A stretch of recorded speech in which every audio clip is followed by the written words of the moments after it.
Mga kababayan, huwag nyo nang hanapin ang mga pulis sa presinto sapagkat kami ay nasa inyo ng mga telepono. Dial 911, darating kami sa loob ng 5 minuto. Lilingkod sa bawat Pilipino at magbibigay ng tamang impormasyon para sa tahimik at maayos na Pilipinas. Police News Network, alagad ng batas, tagapagtaguyod ng balitang pulis, sandigan ng mamamayan, patnubay ng katotohanan. Kampo Krame, maghahatid ng pinakahuling kaganapan at nagbabagang balita. Ito ang PNN Police News Network. At ngayon, ang inyong mga tagapagbalita.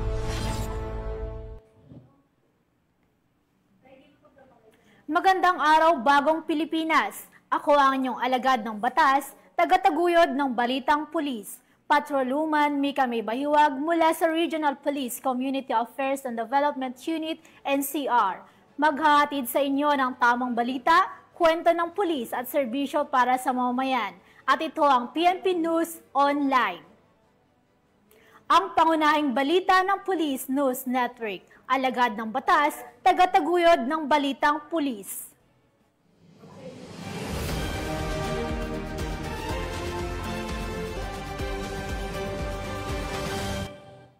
Narito ang mga balitang dapat niyong abangan.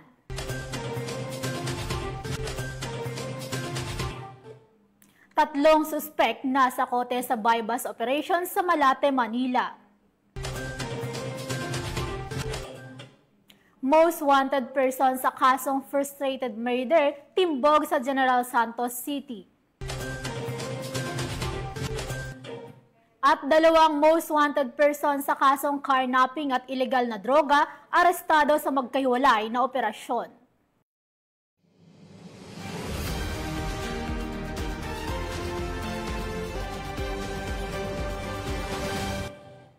Narito ang mga balitang hatid ng ating PNN correspondents mula sa iba't ibang panig ng bansa.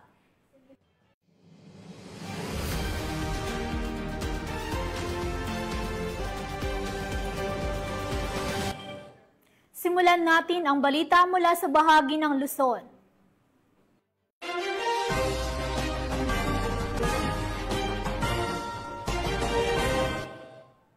Sa magkakahiwalay na operasyon ng mga operatiba, nasa kote ang dalawang most wanted person na may kinakaharap na kasong carnapping at paglabag sa Republic Act 9165 o ang Comprehensive Dangerous Drugs Act of 2002. Nakibalita dyan si Patrolwoman Mary Tony Veva.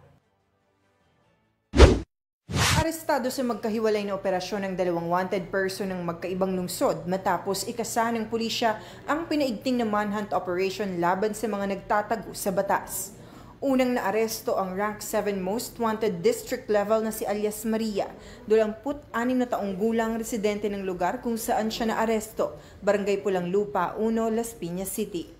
Siya ay inaresto ng tauhan ng Warrant and Subpoena Unit Las Piñas Police pasado alas 9 ng umaga dahil sa kasong Anti-Kidnapping Act of 1972 o RA 6539 na may piyansang halaga na 300,000 pesos. Inisyu ito ni Honorable Judge Maria Ludmila de Pio Lim ng Regional Trial Court, Branch 253. Samantala, nasa kote din ng Muntinlupa City Police Station ng Warrant and Subpoena Unit ang station-level top 10 most wanted na si alias Ernesto, 37 taong gulang, nagtatrabaho bilang truck helper at naninirahan sa Barangay Tunasan, Muntinlupa City kung saan siya naaresto.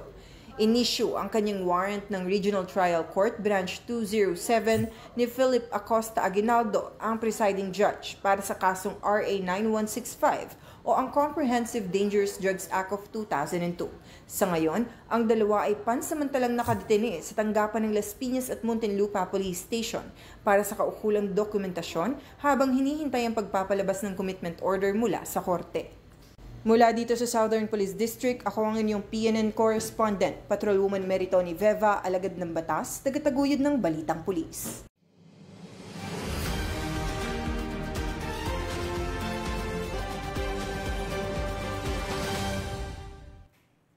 Maraming salamat, Patrolwoman Veva. Napasa kamay ng mga otoridad ang nakatalang top 2 most wanted persons sa bayan ng Aringay matapos maaresto ng PNP sa Barangay Poblasyon, Aringay, La Union. Ang report mula kay Police Staff Sergeant Jandel Supremo. Arestado ng Aringay PNP ang isang top 2 most wanted person sa bayan ng Aringay matapos ang isang matagumpay na operasyon na isinagawa sa Barangay Poblasyon, Aringay, La Union. Pinangunahan ng Aringay Municipal Police Station ang operasyon sa ilalim ng Manang Charlie, katuwang ang RID Pro 1, 2nd PMFC, Maritime Law Enforcement Team, PIU at La Union PIDMU. Kinilala ni Police Captain Hener V. de la Cruz, officer in charge ng Aringay Municipal Police Station, ang akusado sa alias na Sandro, 21 anyos, isang mangingisda at residente ng Barangay Santa Rita West ng nasabing bayan. Ayon pa kay Police Captain de la Cruz, naaresto ang akusado dakong alas 3 ng hapon sa bisa ng warrant of arrest para sa kasong paglabag sa Article 2, Section 5 kaugnay ng Section 26 ng Republic Act 9165 o ang Comprehensive Dangerous Drugs Act of 2002 kung saan walang piyansang inirekomenda. Matapos ang pagkakaaresto, isinailalim siya sa physical na eksaminasyon sa La Union Medical Center sa Nazareno, Aguo, kasunod dinala sa istasyon ng Aringay PNP para sa dokumentasyon at tamang disposisyon. Ang matagumpay na pag-aresto kay alias Sandro ay patunay na pagsusumikap ng Aringay PNP na panatilihing ligtas ang komunidad at masugpo ang ilegal na droga sa rehiyon. Mula dito sa PCG Ilocos Region, ako ang inyong PNN correspondent, Police Staff Sergeant Jandel Supremo, alagad ng batas, tagataguyod ng Balitang Pulis. Maraming salamat, Police Staff Sergeant Supremo. Sa pagpapatuloy ng pinaigting na kampanya ng Philippine National Police laban sa iligal na droga, 3 suspek ang nasa kote sa isang buy-bust operation na isinagawa sa Malate, Maynila.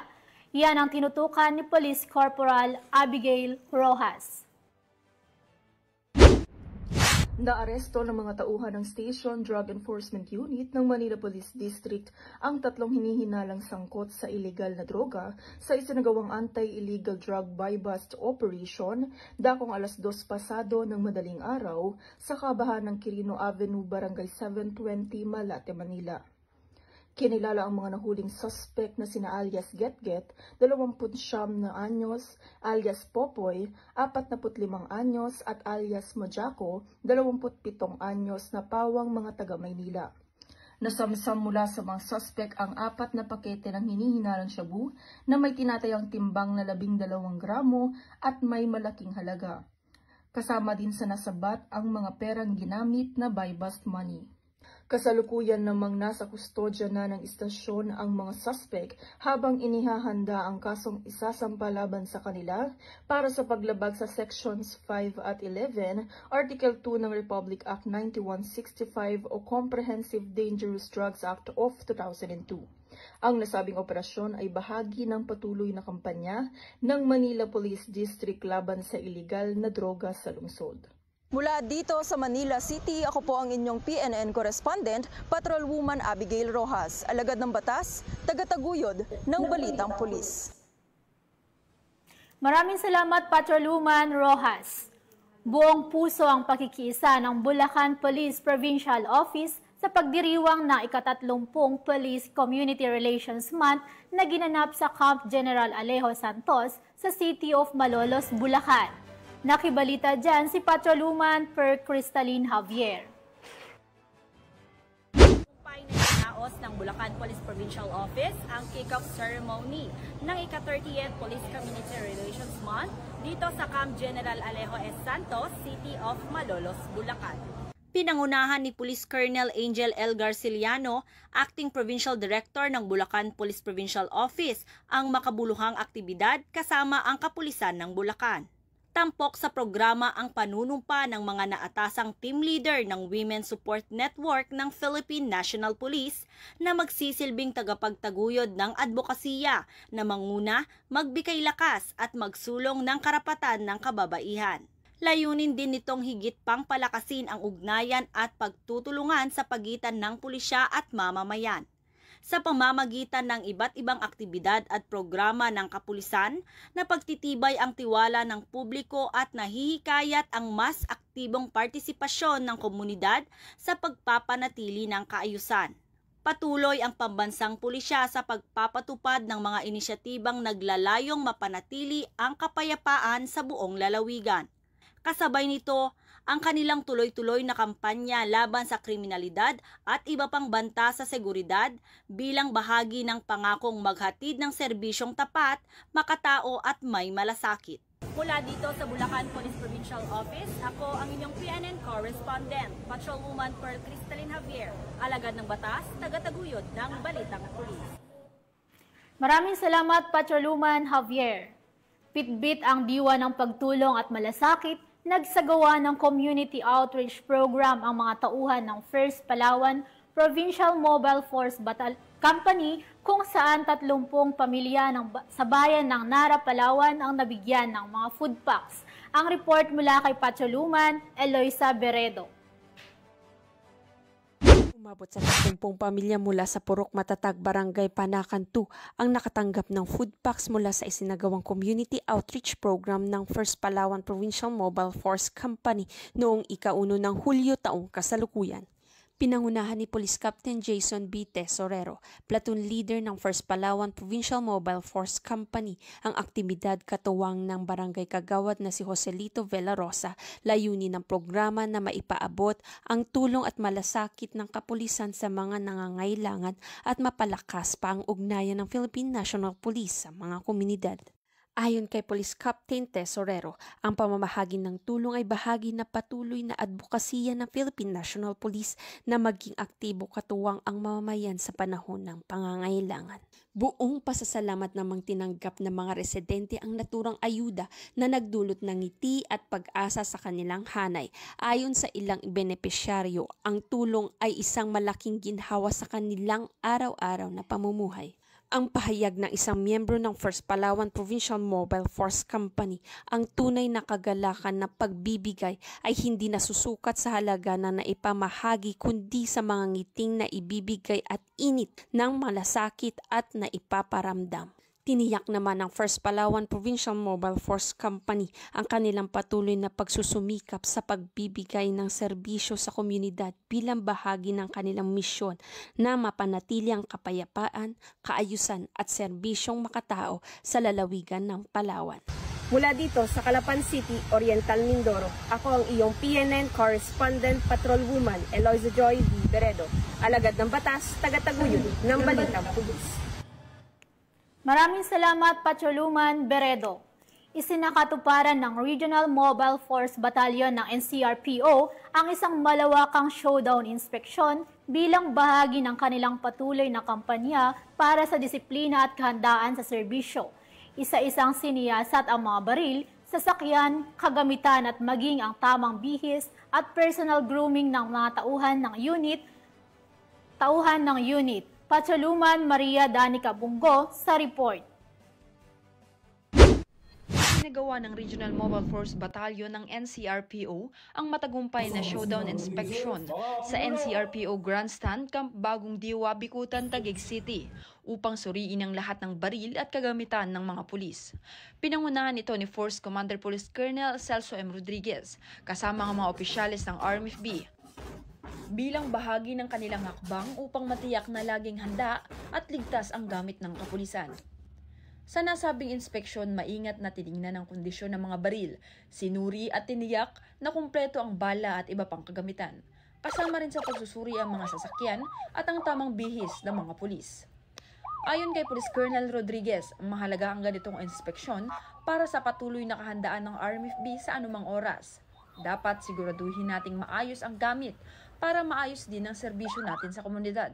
Nakita ko ang pangangailangan ng NCRPO pagdating sa logistics. Ngayon, umaga, muli, palakpakan natin sarili natin. Bahagi ang aktibidad na ito ng pagtupad ng 5-minute response time na itinataguyod ng PNP Chief Police General Nicolas D. Torre III. Gayon din ang 5 guiding principles ni Police Major General Anthony A. Abirin, Regional Director ng NCRPO. Ang mga prinsipyong ito ay naglalayong tiyakin na ang RMFB ay able, active at allied para sa taong bayan. Pinatutunayan nito ng patuloy na pagsisikap ng RMFB-NCRPO na protektahan ang komunidad at mapanatili ang maayos na serbisyo publiko. Mula po dito sa NCRPO Grandstand, Camp Bagong Diwa, Lower Bicutan, Taguig City. Kami po ang inyong Police News Network Correspondent, Patrolwoman Maria Danica Bacal Subungo. At Patrolwoman Ronalyn Tangiap. Alagad ng batas, tagataguyod ng balitang pulis. Maraming salamat, Patrolwoman Bungo. Masaya, makabuluhan at puno ng aral. Yan ang hatid ng Learn and Play with Aling Police Everywhere. Isang espesyal na araw na inorganisa ng PNP Women and Children Protection Center para sa mga piling mag-aaral ng P. Bernardo Elementary School sa Quezon City. Yan ang magandang balitang hatid ni Patrolwoman Sana Rose Luna. Play Day with Aling Police Everywhere. Ito ang tema na handog ng mga kapulisan ng Women and Children Protection Center o WCPC sa mga batang kindergarten nitong Miyerkules sa Camp Crame, Quezon City. Sa pamumuno ni Police Brigadier General Portia B. Manalad, hepe ng WCPC, kasama ang mga tauhan ng Anti-Violence Against Women and Children Division sa pangunguna ni Police Lieutenant Colonel Andre Didi C. Abella, ay matagumpay na nairaos ang nasabing aktibidad na kinabibilangan ng mga batang mag-aaral ng kindergarten, edad 4 hanggang 6 na taong gulang kasama ang kanilang mga magulang at guro mula sa paaralan ng P. Bernardo Elementary School. Ang layunin ng nasabing aktibidad ay mas mapaigting ang ugnayan ng kapulisan sa publiko at magsagawa ng interactive activities na mas magpapalapit sa mga mamamayan, lalo na sa mga bata, kung kaya't nagsagawa ng isang educational tour sa PNP Museum, kasunod nito ang masaya at aktibong pakikilahok ng mga bata kasama ng kanilang magulang at guro sa inihandang activities ng mga kapulisan na ginanap sa New WCPC building. Naghandog din ng regalo at munting salo-salo ang mga tauhan ng WCPC para sa mga batang mag-aaral. Samantala, nagbahagi naman ng mensahe at pasasalamat ang hepe ng WCPC para sa mga bata, magulang at guro na dumalo sa nasabing aktibidad. Kaya ganun naman sa school ha, tapos behave tayo. Nakikinig ba kayo kila mama at papa? Pag may problema po, tawagan niyo po kami sa police, pupunta po kami sa inyo. Anytime po, na gusto niyo kaming tanungin, nandito po sa mga ipamimigay namin yung mga telephone numbers namin, yung aming Facebook account, i-page po kailangan ninyong kausap para sa pangangalaga at pagprotekta sa ating mga anak.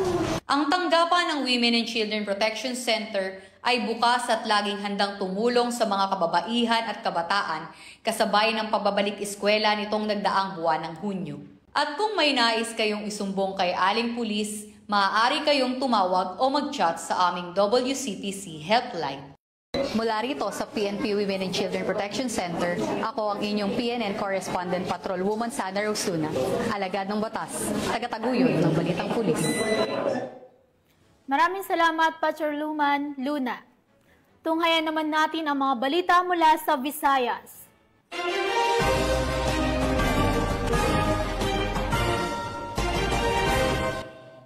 Isinagawa ang isang makabuluhang ceremonial presentation ng mga bagong kagamitan sa Police Regional Office 7 bilang bahagi ng patuloy na pagpapalakas ng kapasidad at kahandaan ng kapulisan sa rehiyon. Nakatutok dyan si Patrolwoman Annalyn Canoog.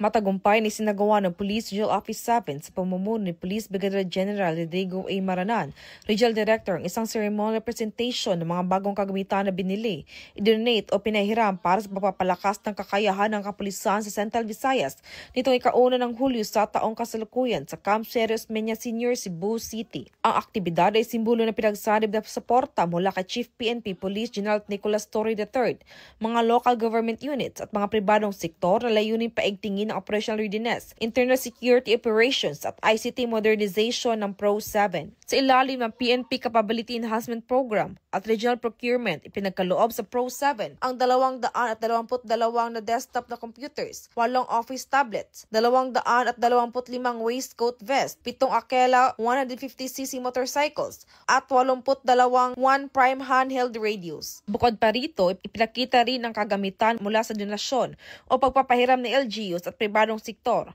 kabilang isang Mitsubishi Triton pickup, isang Toyota Hilux, isang 4x4 Toyota Hilux, isang Suzuki LTV, 4 na Benelli motorcycles, 6 na Honda CF 150cc motorcycles, 2 Honda ADV motorcycles, 30 bicycles, at 28 handheld radios. Malaki ang maitutulong ng mga ito sa pagpapalawak ng mobility at communication reach ng Pro-7, lalo na sa mga geographical isolated at disadvantaged areas at mga high priority operational zones. Patuloy ang Police Regional Office 7 sa pagsasagawa ng mga hakbang upang mapaunlad ang kapasidad nito sa larangan ng seguridad, serbisyo at pakikipagtulungan sa komunidad. Mula dito sa Central Visayas, ako ang inyong Police News Network Correspondent, Patrolwoman Annalyn N. Canoog, alagad ng batas, tagataguyod ng Balitang Pulis.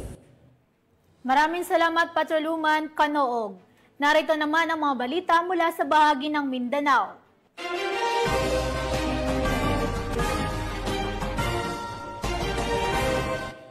Isang matagumpay na operasyon kontra droga ang isinagawa ng mga otoridad sa Maguindanao del Norte, kung saan nasamsam ang tinatayang 680,000 pesos na halaga ng hinihinalang shabu sa isang buy-bust operation. Patrolwoman Maria Senyora Agbuyas sa balita. Isang high-value target sa ikinasang buy-bust operation at nasamsamang tinatayang 680,000 halaga ng shabu sa barangay Dalumang Cove, Sultan Kudarat, Maguindanao del Norte nito lamang ika-1 ng Hulyo taong kasalukuyan. Kinilala ni Police Brigadier General Jason C. D. Guzman, Regional Director ng ProBar, ang naarestong sospek na si alias Raha, 35 anyos, may asawa at residente ng barangay Simsiman, Pigcawian, Cotabato. Ayon sa ulat ng Police Drug Enforcement Group Special Operations Unit 15, nasamsam mula sa sospek ang tinatayang 100 gramo ng hinihinalang shabu na tinatayang nagkakahalagang 680,000, buy-bust money at isang motorsiklong Motorstar na ginamit sa transaksyon. Samantala, nasa kustodiya ng Sultan Kudarat Municipal Police Station ang sospek at nahaharap sa kasong paglabag sa Republic Act 9165 o Comprehensive Dangerous Drugs Act of 2002. Ayon kay Police Brigadier General D. Guzman, ang matagumpay na operasyon ay bahagi ng pinaigting ng kampanya ng ProBar, katuwang ang iba pang ahensya ng pamahalaan laban sa iligal na droga sa rehiyon ng Bangsamoro. Mula rito sa rehiyon ng Bangsamoro, ako ang iyong Police News Network Correspondent, Patrolwoman Maria Senyora Agbuya, alagad ng batas, tagataguyod ng Balitang Pulis. Maraming salamat, Patrolwoman Agbuya. Mahigit 300,000 pisong halaga ng shabu ang nakumpiska ng mga operatiba ng pulisya sa isinagawang buy-bust operation sa Cagayan de Oro, Misamis Oriental. Ang kabuuang balita mula kay Patrolwoman Danessa Berdos. Ano yung gamit sa kapalit? Nakumpiska ng Cagayan de Oro City PNP ang 340,000 pesos halaga ng hinihinalang shabu sa kanasang buy-bust operation sa San Lazaro, Barangay Lapasan, Cagayan de Oro City, Misamis Oriental. Ang naturang operasyon ay pinangunahan ng PNP Drug Enforcement Group Special Operation 10. Kinilala ang suspect na si alias Jel, 26 na taong gulang, lalaki at residente ng Tagoloan, Misamis Oriental. May timbang, isa lang sa isa lang. Yun ang timbang. Nakumpiska mula sa suspect ang 50 na gramo na hinihinalang shabu na may standard drug price na 340,000 pesos, isang 1,000 peso bill na ginamit bilang buy-bust money at iba pang mga non-drug items. Ang suspect ay naharap sa kasong paglabag sa RA 9165 o Comprehensive Dangerous Drugs Act of 2002. Mula dito sa Camp Capistrano, Gusa, Cagayan de Oro City, ako ang inyong Police News Network correspondent, Patrolwoman Danasa Berdos, alagad ng batas, tagataguyod ng balitang pulis. Maraming salamat, Patrolwoman Berdos. Hindi na nakapalagpa ang isang high-value individual matapos madakip sa isinagawang bypass operation ng mga otoridad sa Davao City. Alamin ang detalye ng report mula kay Patrolwoman Aldin Cañazares. Value individual sa illegal drug trade ang naaresto ng mga otoridad sa isinagawang bypass operation ng Bahada Police Station dakong 1:57 ng madaling araw noong Hulyo 2, taong kasalukuyan sa Bango Street, Barangay Wilfredo Aquino, Agdao, Davao City. Ayon kay Police Major Mark Anthony C. Igos, Acting Station Commander ng Bahada Police Station, kinilala ang suspect bilang si alias Tantan, 38 taong gulang binata, at isang residente ng Barangay Bangkas Heights, Davao City na tubong batasan makilala North Cotabato. Nasamsam sa operasyon ang humigit kumulang 6 gramo ng hininalang shabu na nagkakahalaga ng tinatayang 40,800 pesos. Sa kasalukuyan, nasa kustudiya na ng Bahada Police Station ang suspect at ang mga nakuhang ebidensya para sa medical examination at pagsasampa ng kasong paglabag sa Section 5 at Section 11 ng Article 2 ng Republic Act 9165 o Comprehensive Dangerous Drugs Act of 2002. Ang pagkakadakip kay alias Tantan ay patunay na patuloy na dedikasyon ng kapulisan sa kampanya laban sa ilegal na droga sa lungsod ng Davao. Sa tulong ng mangsusing intelligence work, koordinasyon sa PDEA, at determinasyon ng mga operatiba ng Bahada Police Station, muling napatunayan na walang puwang sa lipunan ang mga nagpapakalat ng ipinagbabawal na gamot. Mula dito sa Police Regional Office 11, ako ang inyong PNN correspondent, Patrolwoman Aldin Cañazares, alagad ng batas, tagataguyod ng balitang pulis. Maraming salamat, Patrolwoman Cañazares. Kulungan ang bagsak ng top 6 provincial most wanted person nang arestuhin ito ng mga otoridad dahil sa kasong frustrated murder sa General Santos City. Nakatutok dyan si Patrolwoman Brilin Jean Cabonilas.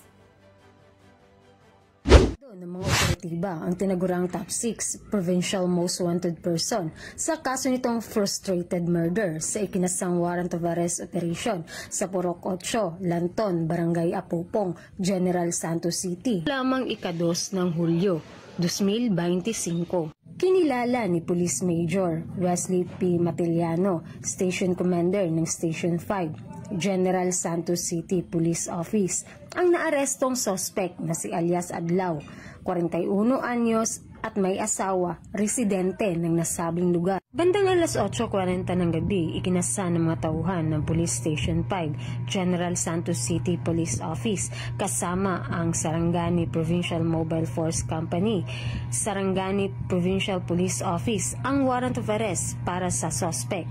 Matagumpay na nadakip ang suspect sa kanyang kasong frustrated murder na may rekomendadong piyansa na 200,000. Kasalukuyang nasa kustodiya na ng Police Station 5, General Santos City Police Office ang naaresto para sa tamang disposisyon. Ang matagumpay na joint operation na ito ay nagpapakita ng dedikasyon ng mga pulis na mahuli ang mga taong may nakabinbin na kaso upang mapanagot sa batas at mabigyan ng hustisya ang mga naging biktima ng krimen. Mula dito sa Regional Office 12, ako po ang inyong PNN correspondent, Patrolwoman Brilin Jean Cabonilas, alagad ng batas, tagataguyod ng balitang pulis. Maraming salamat, Patrolwoman Cabonilas. At yan ang mga balitang nakalap ng ating PNN correspondents mula Luzon, Visayas at Mindanao. Sa ngalan ng pamunuan ng Philippine National Police, sa pangunguna ni PNP Chief Police General Nicolas Torre III at sa pamumuno ni President Ferdinand Bongbong Marcos Jr., kami ay maglilingkod sa bawat Pilipino at magbibigay ng tama at balanseng balita. At huwag nyo nang hanapin ang mga pulis sa mga presinto sapagkat kami ay nasa inyo ng mga telepono. Dial 911, darating kami sa loob ng 5 minuto. Dahil sa bagong Pilipinas, ang gusto ng pulis, ligtas ka. Mula rito sa tanggapan ng tagapag-ugnay ng Pambansang Pulisya, ako ang inyong alagad ng batas, tagataguyod ng Balitang Pulis, Patrolwoman Mika May Bahiwag mula sa Regional Police Community Affairs and Development Unit NCR. Pag-aatid ng tamang balita, kwento ng pulis at serbisyo para sa mamamayan. At ito ang PNP News Online, ang paunahing balita ng Police News Network.